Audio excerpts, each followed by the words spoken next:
Day 5. Time to escape the city and explore the coast of Kyoto. Nagbook kami ng tour sa Klook from Kyoto Station papuntang Ine kasi 2 hours din yung biyahe and mahirap i-DIY. Ine is so chill, may day view, coffee, at cruise na may pa-bird feeding pa. Literal na may hawk na lumilipad sa harap ko, best.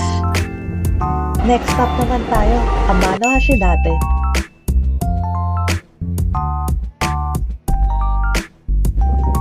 Chairlift paakyat, sobrang scenic at legit yung view.